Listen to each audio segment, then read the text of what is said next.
YouTube sponsors. I want to start this video by laying out an example. Honey. Honey was the most common sponsor we saw in YouTube videos for a long time, but then this video showed how Honey was a complete scam. For details, check out Megalag's whole video, but the gist is, Honey replaced creators' referral links with their own referral links, claiming credit for the sale and pocketing the commission money for themselves. This was something no one knew about. Not the creator, not the viewer, no one except Honey. You can't really blame the creators because you try using Honey and it does seem pretty legit. I think without actively looking under every thread of Honey's operation, like Megalag did, you would not be able to find any problems with Honey. It genuinely seemed very useful, which is why the outrage from this being exposed was so widespread that Legal Eagle, along with other attorneys, filed a class action lawsuit against Honey. It's time to put my money where my mouth is.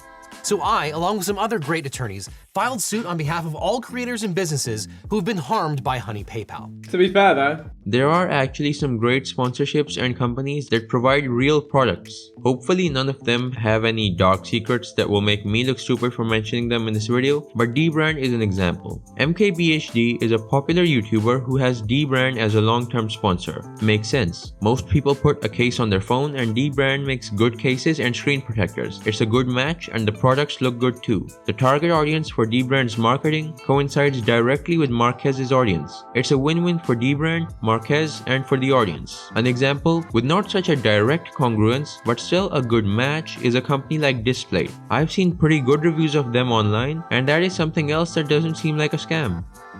The paradox here is, how do creators taking brand deals distinguish the good companies from the shady ones? On the surface, all these companies seem fully legit. You try them out, they seem great. How deep does the research go? The fact is, Honey was sponsoring creators for years and no one knew about the reality. Even creators who thoroughly screen their sponsors not finding any issues shows that you can't ever be fully sure. How would someone find the reality even if they were looking for it? Because the subtlety here is insane. And this is where the paradox is. Brand deals are an integral part of many creator businesses. YouTube ads are great, but they're not always reliable, or they may not be enough to cover all the costs a creator has. So brand deals fill that gap and provide a steady, promised amount. But again, how do you make sure those brand deals are reliable? You never can be 100% sure. And a way that I see creators trying to curb this is by trying to set up other streams of revenue which they can ensure are legit. An example is setting up a Patreon account or making your own merch. Projects like this can lead to substantial and steady revenue while minimizing the chance that you scam your audience. Even if someone gets a damaged order or something, you control the pipeline so you can amend any issues that come up and ensure brand integrity. A great example of this is The Sidemen. I don't see many brand deals in their videos. They're mostly promoting their own companies like Sides and their card games and merch. That allows them to make sure that what they're promoting is definitely not a scam. They control the pipeline. That's the ideal way to do things. I'm not saying that all sponsors are scams, but I've seen a number of articles and videos here and there about companies and brands being exposed.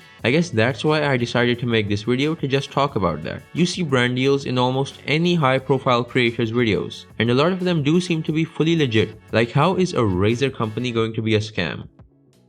There's obviously a lot required to fund the large projects and ambitious videos that creators are making these days, and brand deals help with that a lot. So I'm not in any way trying to call anyone who takes a brand deal a sellout, but at the same time, I'm a big believer in what Marquez says here. Yeah, time to get super selective about sponsors on YouTube, especially in 2025. I've never taken a brand deal or sponsorship in my life. I'm not even monetized yet. But in an ideal world, you live comfortably with AdSense alone, or maybe add a personal project like Patreon or merch. But if your setup is such that you need the extra revenue, you need the brand deal to close the gap, then creators should always try to make sure that their sponsors are legitimate. At the end of the day, not all sponsorships are scams, not all of them are legitimate either. So everyone should definitely do their best when accepting brand deals, and viewers should make sure to fully scope something out before buying it. Other than that, long live the creator economy.